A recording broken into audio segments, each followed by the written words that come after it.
My name is Eleanor Harper. Most people just call me Ellie. I never thought I'd be sitting in a quiet bank office in Colorado Springs, staring at a number so large it stopped making sense. But that Tuesday morning changed everything I thought I knew about my life, my marriage, and the man I had loved for 27 years. I had walked into the First National Bank with one simple goal.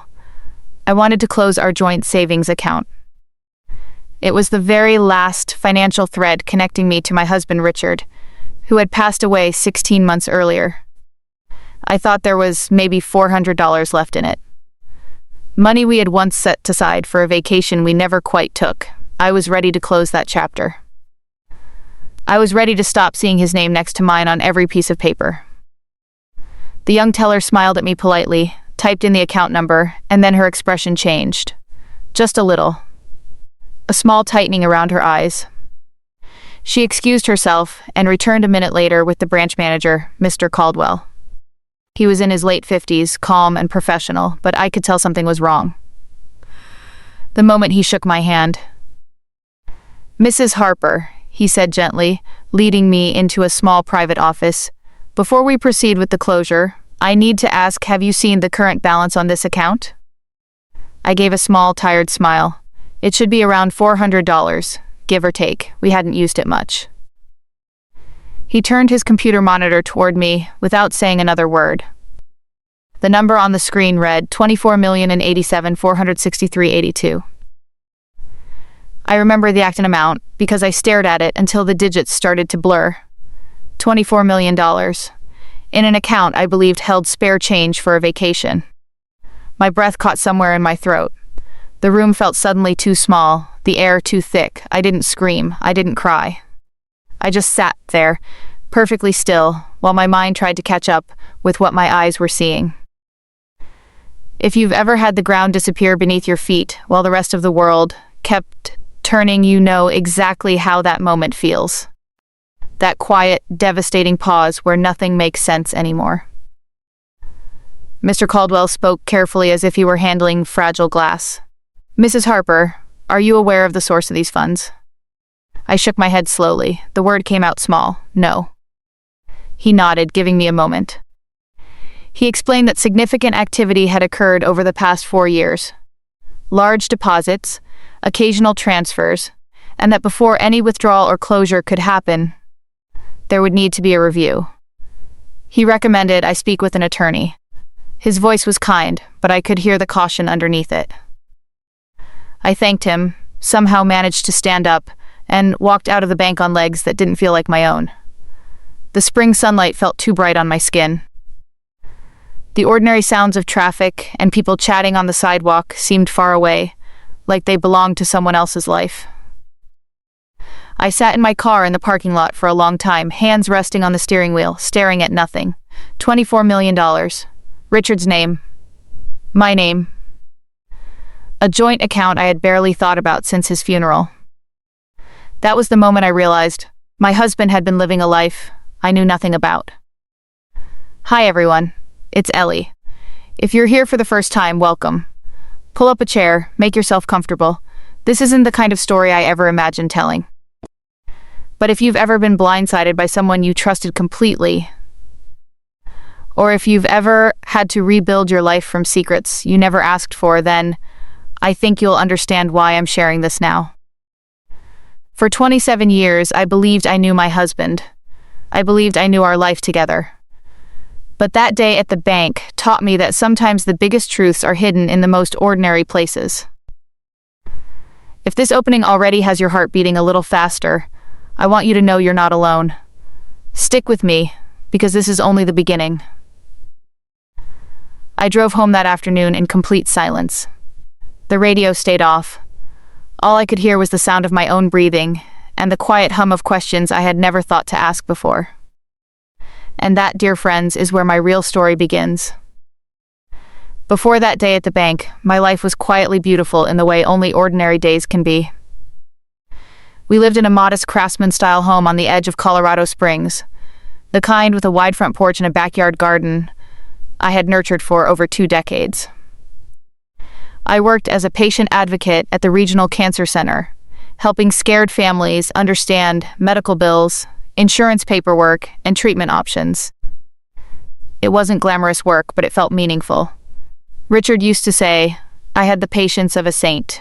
I'd laugh and tell him someone had to balance out his restless energy. We were married for 27 years. 27 quiet, steady years, filled with Sunday morning coffee on the porch, weekend hikes in the mountains, and the kind of comfortable love that doesn't need fireworks every day. Richard ran a commercial real estate consulting firm. He was good at what he did, charming with clients, meticulous with details, always the one who remembered to send thank you notes after every deal. People liked him. I liked him. I loved him. Our 2 children, Sophia and Jacob, are grown now. Sophia teaches elementary school in Denver, and Jacob works in environmental science up in Montana. They adored their father. He was the one who taught them how to fish, how to change a tire, and how to stand up for what they believed in. Or at least that's who I thought he was. I still remember the last normal morning we had together. It was a Saturday in early spring. Richard was out in the garden watering the roses, the deep red ones I loved so much. I was inside making pancakes, humming along to an old Norah Jones song playing softly on the speaker. I glanced out the window and smiled at the sight of him in his old navy windbreaker, the one with the faded elbows. He looked peaceful, content. 15 minutes later, I found him collapsed beside the rose bushes, the garden hose still running in his hand. The heart attack was sudden and merciless. The paramedics told me there was nothing they could do. In one moment, the man I had built my entire adult life around was gone. Grief doesn't arrive all at once. It comes in waves. Some gentle, some so violent they knock the air out of you.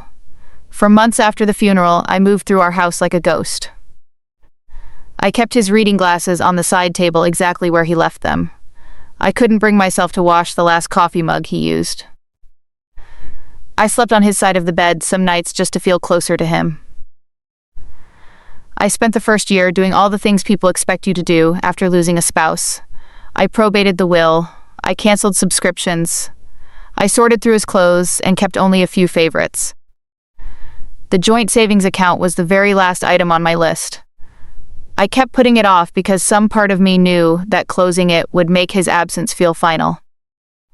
Looking back now, I realize how much I had trusted him without question. Richard handled most of the bigger financial decisions. I was never suspicious. I was simply content to focus on our home, our children, and my work. He never flashed money or lived extravagantly. We drove sensible cars, took one nice vacation a year, and always paid our bills on time. Nothing about our life together ever suggested there could be millions hidden away. There were only 2 things I kept as sacred reminders of him. The first was his old silver wristwatch, the one his grandfather gave him on our wedding day. He wore it every single day for 27 years. The second was our family photo album, the thick leather one, filled with pictures from beach trips, graduations, and quiet moments in the garden. Those 2 objects still sit on my nightstand. Sometimes I pick them up and wonder how someone I shared so many ordinary days with could have kept such an enormous secret. That Tuesday at the bank cracked open everything I thought I understood about our marriage. As I drove home, the weight of those $24 million pressed down on me like an invisible hand. Who was the man I had slept beside for almost 3 decades? How many other things had I never noticed? I pulled into our driveway, turned off the engine, and sat there staring at the house we built together. The same house where we raised our kids, celebrated anniversaries, and comforted each other through hard times. Everything looked exactly the same. But nothing felt the same. That night, I made myself a cup of chamomile tea, sat down at the kitchen table, and opened my laptop. I needed answers, not dramatic answers, just the truth. And that's when the real questions began. I drove home that afternoon in complete silence, no radio, no podcasts, just the sound of my own breathing and the low hum of the engine.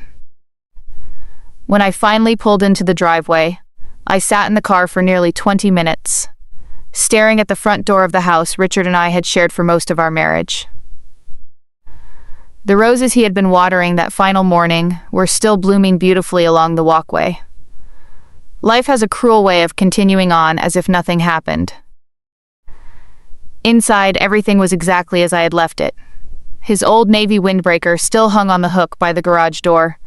The faint scent of his aftershave lingered in the hallway. I made my way to the kitchen, brewed a strong pot of coffee even though it was already late afternoon, and sat down at the wooden table where we had shared thousands of meals. I opened my laptop and logged into the bank's online portal using my credentials. The account was right there. Joint savings, Richard Harper and Eleanor Harper. I clicked on the transaction history with trembling fingers. What I saw made my stomach drop. Large deposits had been flowing in for nearly 4 years. $450,000 here, $980,000 there. Wires from an entity called Langford Ventures LLC. Most of the money stayed put, but there were 2 significant withdrawals in the final 8 months of Richard's life. One for $750, zero, and another for $1.2 million, sent to accounts I didn't recognize. The balance had grown steadily, almost invisibly, while I was busy with hospital paperwork and helping families through cancer treatments. I had never heard of Langford Ventures, not once in 27 years of marriage. I sat there for a long time, the blue light of the screen reflecting on my face. My mind kept circling the same thoughts. How could this much money exist in an account I barely checked? Why had Richard never mentioned it? And most terrifying of all, whose money was it really? That night, I barely slept. I lay in our bed, staring at the ceiling fan turning slowly above me, replaying every business trip he had taken, every late-night phone call I had assumed was work-related. Had I been blind, or had he simply been that good at hiding it?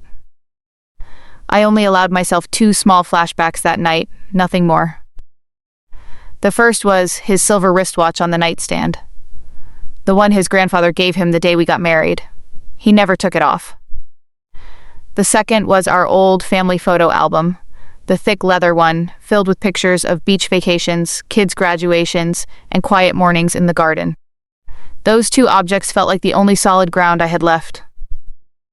By 3 a.m., I had made a decision. I would not panic. I would not call my children yet. I would not tell my sister or any of our mutual friends. This was too big, too dangerous, and too unclear.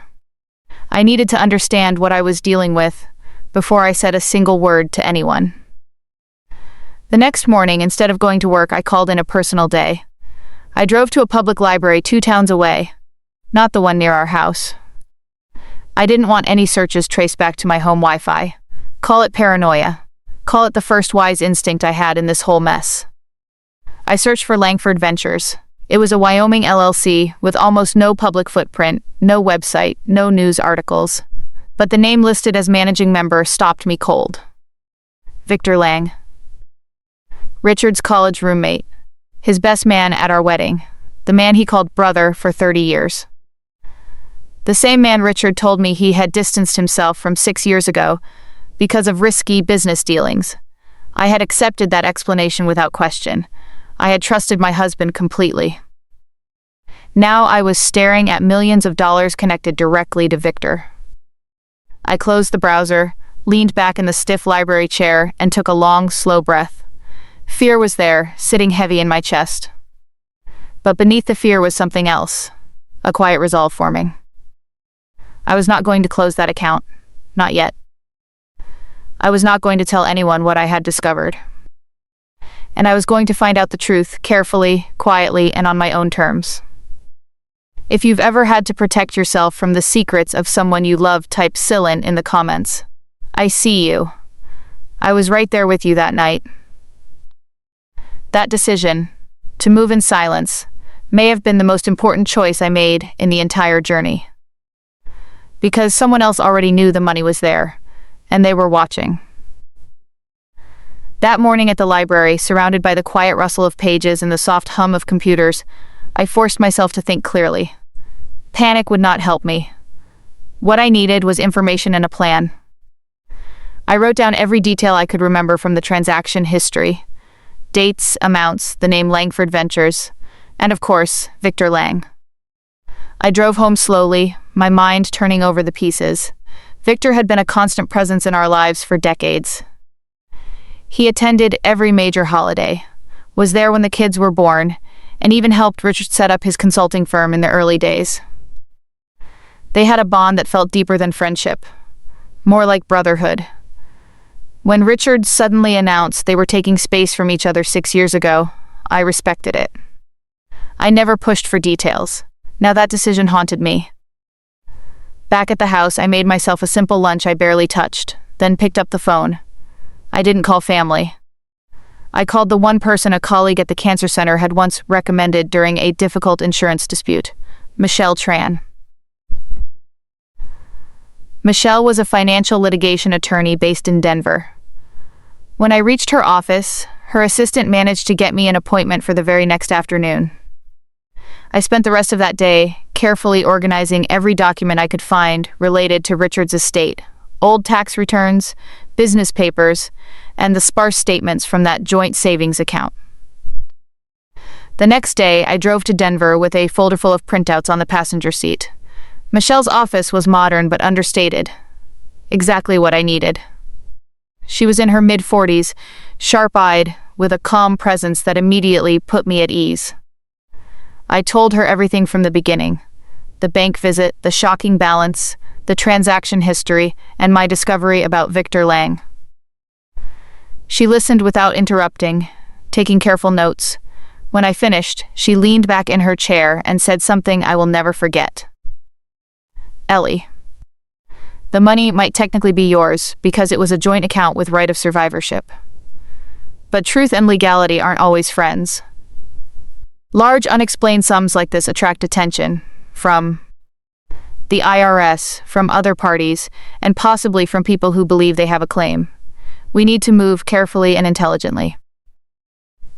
She recommended bringing in a forensic accountant immediately, a former FBI agent named Marcus Hale. I agreed on the spot and wrote the retainer check with surprisingly steady hands. Michelle warned me that this process could take months and that I should continue living as normally as possible while we investigated. On the drive home, I felt a strange mix of fear and empowerment. For the first time since Richard's death, I wasn't just reacting to life. I was choosing my next steps with intention. That evening, I started keeping a private journal. Every strange occurrence, every new piece of information, every phone call. I documented dates and times meticulously. Michelle had emphasized how important this paper trail would become if things turned legal or confrontational. The following week brought the first subtle signs that I wasn't the only one paying attention. A dark gray SUV I didn't recognize appeared parked across the street twice in 3 days. Different positions each time, but the same vehicle. Then came 2 silent calls to my landline. Numbers I didn't recognize that hung up the moment I answered. I told Michelle about them during our next call. Her advice was simple but firm. Document everything. Don't engage. We're building a fortress of facts before anyone else can move. I also made another quiet decision. I wouldn't touch a single dollar from that account. Not yet. Not until I understood exactly where it came from and what strings might be attached. That money wasn't freedom yet. It was a question mark the size of a mountain. If you've ever felt the weight of a secret that could change your entire world, but chose to carry it in silence until you were ready, type "careful" in the comments. That was me during those early weeks. Moving slowly, breathing carefully, preparing without making a sound. By the end of that first month, Michelle and Marcus had already begun piecing together the puzzle. The picture they were starting to paint was far more complicated and far more dangerous than I had imagined. But I was no longer the grieving widow simply trying to close an old account. I was a woman who had decided to find the truth, no matter where it led. 3 weeks after my first meeting with Michelle, Marcus Hale joined us in her Denver office. He was a quiet, methodical man in his early 60s, former FBI forensic accountant with sharp eyes that seemed to miss nothing.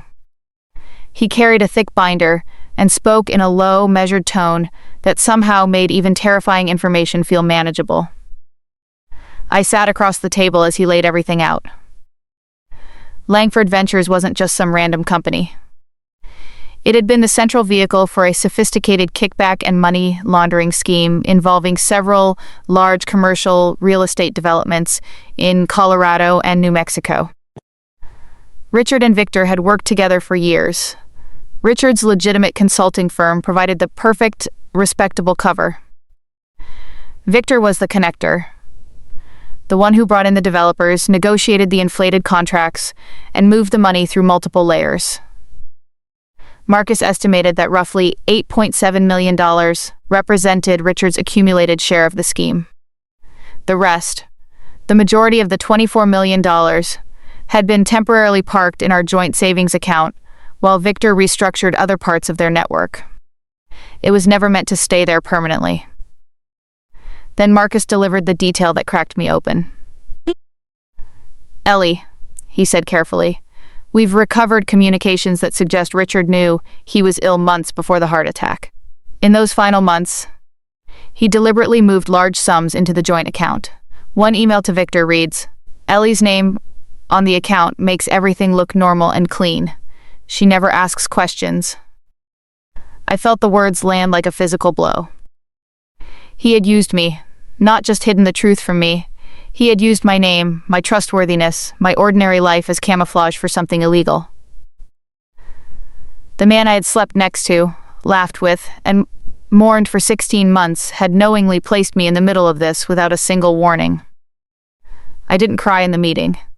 I sat very still, hands folded in my lap, while something deep inside my chest quietly shattered. Michelle reached over and gently touched my arm. She didn't offer empty comfort. She simply said, "This changes nothing about our strategy, but it changes how we protect you." That night, I drove home through the mountains as the sun was setting. The sky was painted in soft pinks and oranges, the kind of beauty Richard and I used to pull over to admire. I pulled into a scenic overlook and let myself feel everything: the anger, the grief, the deep, aching betrayal. How many nights had I lain beside him completely unaware? How many times had I proudly told friends what a good, honest man I had married? The humiliation burned, but beneath it was something sharper. The realization that I had spent 27 years loving a version of Richard that may never have fully existed. I allowed myself one more short memory that evening: the old family photo album. Pages filled with smiling faces, birthday parties, and vacations where we looked like the perfect family. I closed the album gently and whispered to the empty room, "I deserved better than this." The next morning I woke up different. The passive, trusting Ellie was gone. In her place was a woman who understood that silence could be a weapon. Michelle and Marcus continued working at a steady pace. They traced wire transfers, recovered deleted emails from Richard's second phone, the one I had once found and been told was just for work, and built a timeline that showed exactly how the money had moved. Victor had been pressuring Richard near the end, especially when Richard started showing signs of wanting out. I continued my normal routine, going to work at the cancer center, tending my garden, calling my children, but everything now had an undercurrent of purpose. I was gathering strength in the quiet moments. If you've ever discovered that the person you trusted most had been using your love as a shield, type betrayal in the comments. I see you. I was living it every single day. By the end of that second month, we had enough evidence to know this wasn't just about hidden money. This was about choices Richard made that put our entire family at risk. And Victor Lang was still out there, likely aware that someone was digging. The investigation had officially begun, and I was no longer afraid of what I might find. I was ready for it. The signs started small, almost easy to dismiss if I hadn't already been on high alert. It began with a dark gray SUV that appeared across the street from my house. At first, I thought it was just a neighbor's visitor. But then it returned. Same vehicle, different parking spots, always positioned to have a clear view of my front door. This happened 3 times in 1 week. I started noting the license plate in my journal, along with the exact times. Then came the phone calls. Unknown numbers lighting up my phone, usually late in the evening, When I answered, there was nothing but silence followed by a quiet click. No heavy breathing, no threats, just silence. That silence felt louder than any words could have been. One afternoon, while I was pulling weeds in the garden, my phone buzzed with an email. The sender was an attorney representing Victor Lang. The message was polite on the surface, almost warm. It spoke of honoring Richard's final wishes, resolving family matters privately, and avoiding unnecessary complications. Reading between the carefully chosen words, the message was clear. They knew I was asking questions, and they wanted me to stop. I forwarded the email to Michelle immediately. Her reply came within the hour. Document it. Save everything. Do not respond. This is them testing how scared you are. That night, I sat on my back porch, with a cup of tea that had gone cold, looking out at the mountains that had always brought me peace. The fear was real now. It wasn't the dramatic, heart-pounding kind you see in movies. It was quieter, a constant, low hum beneath my skin. I kept wondering, how much did Victor know? Did he think I was going to expose everything? Or did he believe I could be bought or frightened into silence? I thought about my children. Sophia and Jacob had already lost their father. I refused to let them lose their sense of safety too, so I continued my silent strategy. I installed a simple security camera on the front porch. I varied my daily routes to and from work. I kept living my normal life on the outside while building my defenses on the inside. Michelle reminded me during our weekly call that this was exactly the right approach. The strongest moves in these situations are often the quietest ones, she said. You're not hiding, Ellie. You're preparing. If you've ever felt watched, followed, or quietly pressured by someone who once felt like family-type obanaries in the comments, I see you. I understand how heavy that feeling is, like your own home no longer feels safe. Those weeks taught me something powerful. Fear doesn't have to paralyze you, it can sharpen your focus. Every strange car, every silent call, every carefully worded email became another reason to stay calm and stay smart. I refused to let Victor Lang or anyone else dictate the pace of my life. I kept going to work, kept tending my roses, kept showing up as the steady, reliable Ellie everyone knew. But inside, I was changing. I was becoming someone who understood that protecting myself wasn't selfish. It was necessary. The tension kept building, like a storm gathering slowly on the horizon. Victor wasn't going to stay quiet forever. And when he finally made his move, it wouldn't be through emails or distant surveillance. It would be personal. The knock came on a rainy Thursday evening, just as I was finishing dinner. I wasn't expecting anyone. When I looked through the peephole, my stomach tightened. Victor Lang stood on my porch holding a bottle of Richard's favorite whiskey. Beside him was Rachel, Richard's younger sister, clutching a bouquet of white lilies. They both wore expressions of practiced concern. I took a slow breath, unlocked the door, and opened it. I didn't invite them in immediately. I stood in the doorway and said calmly, "Victor, Rachel, I wasn't expecting you."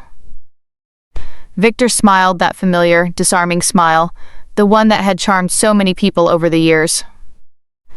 "Ellie, we're so sorry to drop by unannounced. We were in the area and, well, we've been worried about you. May we come in? Just for a few minutes." Against my better judgment, but following Michelle's earlier advice, if they come in person, let them talk. Document everything. Commit to nothing. I stepped aside and let them enter. The living room felt smaller with them in it. Rachel immediately began complimenting the house, touching the throw pillows I had chosen after Richard's death, saying how cozy everything still felt.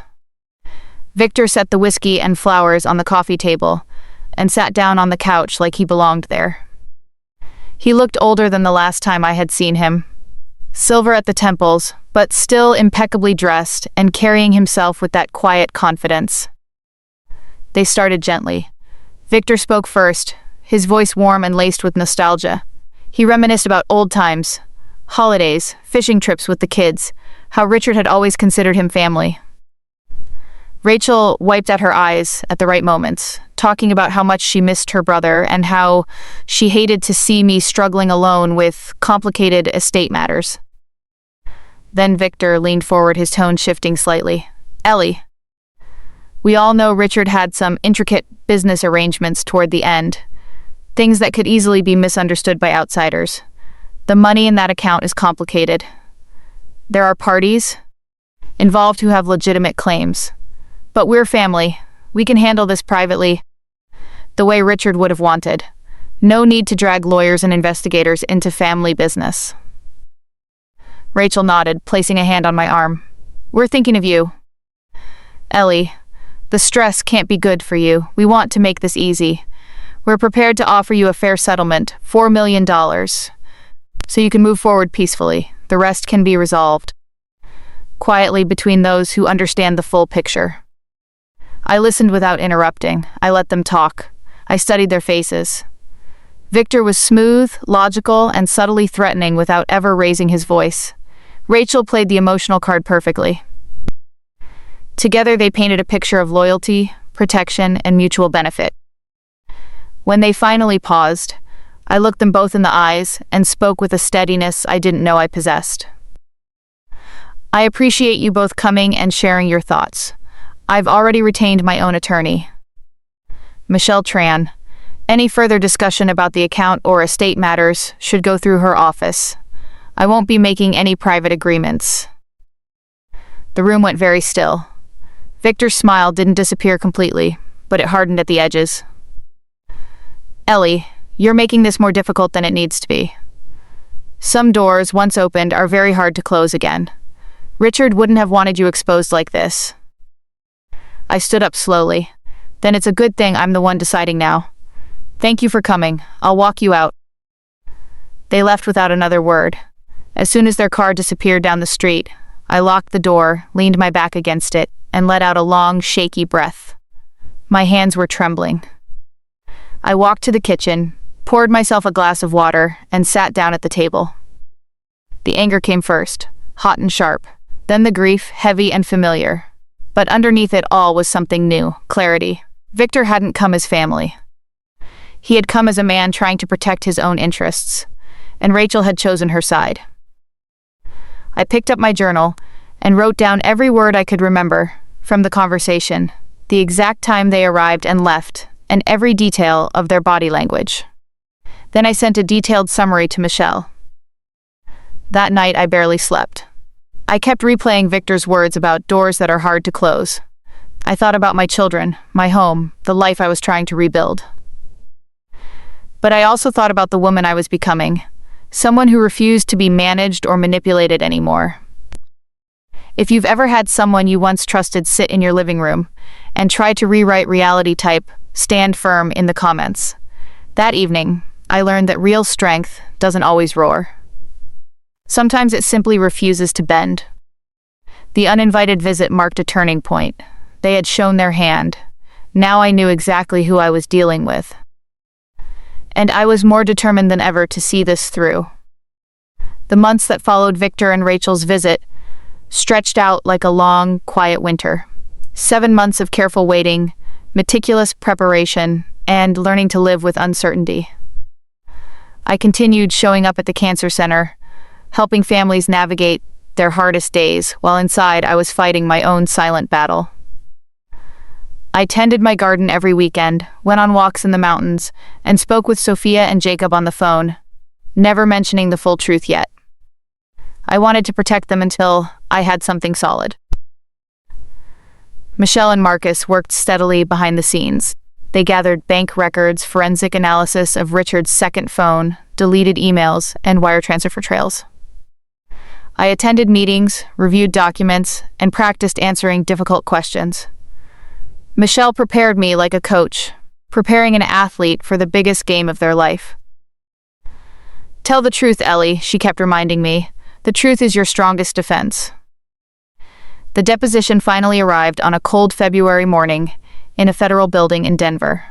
I wore my favorite navy blazer, the one I used to wear for important meetings at the hospital. My hands were steady as I walked into the conference room with its long wooden table and fluorescent lights. Present were Michelle, Marcus, 2 IRS agents, and a Department of Justice attorney. Victor's deposition was scheduled separately, which gave me some relief. I sat down, took a quiet breath, and answered every single question they asked me. I told them about the bank visit, about discovering the balance, about my complete lack of knowledge of Langford Ventures. I didn't try to hide my pain or my shame. I admitted that I had trusted my husband completely for 27 years.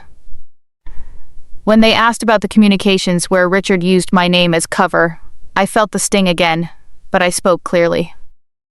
I never knew, I said. I never benefited knowingly. I simply loved my husband and believed in our life together. The evidence they presented was devastating.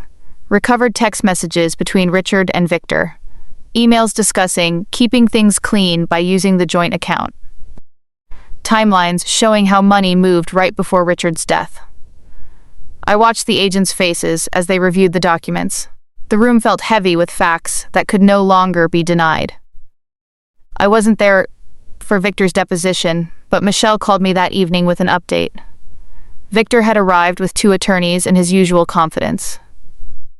At first, he stuck to his rehearsed story, legitimate consulting fees, no knowledge of any fraud, just business between old friends. But when they placed the recovered messages and emails in front of him, his composure began to crack. One particular message hit especially hard when Michelle read it to me later. Richard had written to Victor, "Ellie's name makes it look like a normal household account. She never asks questions. It's perfect." Victor tried to explain it away, claiming context was missing, that it was about regulatory appearance. But the DOJ attorney walked him through each message, each contradiction. By the end of the session, Victor had invoked his Fifth Amendment rights multiple times. His voice, Michelle told me, had lost its smooth charm. I sat on my porch that night, wrapped in a blanket, processing everything. Hearing how the evidence dismantled Victor's story brought a strange mixture of relief and sorrow. Relief that the truth was finally surfacing. Sorrow for the man I had married, the one who had chosen this path and left me to face the consequences. If you've ever had to sit in a room and speak your painful truth while the world watches, type truth in the comments. It takes everything you have, but it also sets you free. Those 7 months of quiet preparation and the deposition day marked a major shift. I was no longer just reacting to secrets from the past. I was actively shaping what came next. The federal investigation was now fully underway, and my status as a cooperative, non-culpable witness was officially noted. Victor knew it too. The silence from his side grew louder. But I understood we weren't finished yet. The final reckoning was still coming. The call from Michelle came on a quiet April afternoon while I was sitting in the garden with a book I wasn't really reading. When I saw her name on the screen, my heart rate quickened. I answered on the second ring. "Ellie," she said, her voice steady but warm, "I have the official findings." I set the book down and listened as she explained everything. The federal investigation had reached its conclusions. Victor Lang was facing multiple serious charges: wire fraud, conspiracy to commit tax evasion, money laundering, and obstruction of a federal investigation. The evidence we helped provide had been decisive. His attorneys were already negotiating a plea deal. There would likely be no lengthy public trial. As for me, the IRS and Department of Justice had officially classified me as a non-culpable surviving spouse. There was no evidence that I had any knowledge of or participation in the scheme. The court recognized that I had come forward voluntarily and cooperated fully from the beginning. Then came the number. After all the forensic, tracing, civil forfeitures, and legal allocations, the portion of the funds that could not be directly tied to criminal proceeds, combined with my rights as the surviving joint account holder, amounted to $15.4 million. It was mine. I sat there among the roses Richard and I had planted together many years ago, phone pressed to my ear, and didn't speak for a long moment. Michelle waited patiently on the other end. $15.4 million. It didn't feel like winning the lottery. It felt like carrying an enormous, complicated weight. This money existed because of choices my husband made that betrayed everything I believed about our marriage. It existed because of lies, because of secrets, because of a life I had unknowingly helped shield simply by being the quiet, trusting wife. I thanked Michelle, ended the call, and sat in silence as the afternoon light shifted across the garden. Tears came then, not dramatic sobs, but slow, steady ones that carried years of grief, betrayal, anger, and finally a deep, exhausted relief. I wasn't triumphant, I was changed. That evening, I made myself a simple dinner and ate at the kitchen table. I thought about the woman who had walked into the bank months earlier, thinking she was closing a small vacation account. I thought about the nights I had lain awake, wondering if I had been blind or simply loved too trustingly. I thought about Victor's visit, his smooth threats disguised as concern, and how I had stood my ground. The money wasn't a reward. It was a consequence, one I had chosen to face with integrity instead of fear. If you've ever received something life-changing that came wrapped in pain and betrayal, type heavy in the comments. I see you. I know how complicated that feeling is. The next few weeks involved more paperwork, more meetings with Michelle and the financial advisor she recommended. We set up a conservatively managed trust. A portion went to a foundation. I quietly started to help families struggling with catastrophic medical debt, the kind of work I had done for years at the cancer center. I set aside funds for Sophia and Jacob's future. The rest I planned to use thoughtfully, without sudden dramatic changes. Victor's plea deal was announced a few months later. He received an 8-year federal prison sentence and was ordered to forfeit millions in assets. Rachel was not criminally charged, but faced civil consequences for funds she had received. I felt no pleasure in their downfall, only a quiet sadness for choices that led them there. I had won, not through shouting or revenge, but through patience, truth, and careful preparation. For the first time since that day at the bank, I felt something I hadn't felt in a very long time. I felt free. The months after the final legal resolution felt like emerging from a long tunnel I didn't realize I had been walking through. I left my job at the cancer center at the end of the fiscal year. Not because I stopped caring, but because I finally had the freedom to help in ways that felt bigger. I started a small foundation focused on helping families navigate catastrophic medical debt, the exact kind of quiet, practical support I had given for nearly 2 decades. Watching that work grow has become one of the most meaningful parts of this new chapter. I sold the Craftsman house on the edge of Colorado Springs. It was filled with too many memories, both beautiful and painful. Instead, I bought a smaller cabin up near Estes Park. It has a wide porch overlooking the mountains, a garden I tend every morning, and a study I painted the soft sage green I always wanted but never fought for before. No more compromises. No more waiting for someone else's approval. My children now know the full story. We spent a long weekend together at the cabin last summer. There were tears, difficult questions, and long silences. Sophia and Jacob were angry at their father, just as I had been. But through honest conversations on the porch with mugs of tea, we're slowly building something stronger. A relationship based on truth instead of the polished version we once believed. We talk more now, deeper. Those Sunday phone calls have become the highlight of my week. I still have Richard's silver wristwatch and the old family photo album. They sit on a shelf in my new study, no longer on my nightstand. I look at them sometimes, not with bitterness, but with a gentle sadness for the man I loved and the choices he made. I've learned that you can grieve someone fully while still holding them accountable. Victor Lang reported to federal prison earlier this year. I read the short news update, set my phone down, and went outside to water my flowers.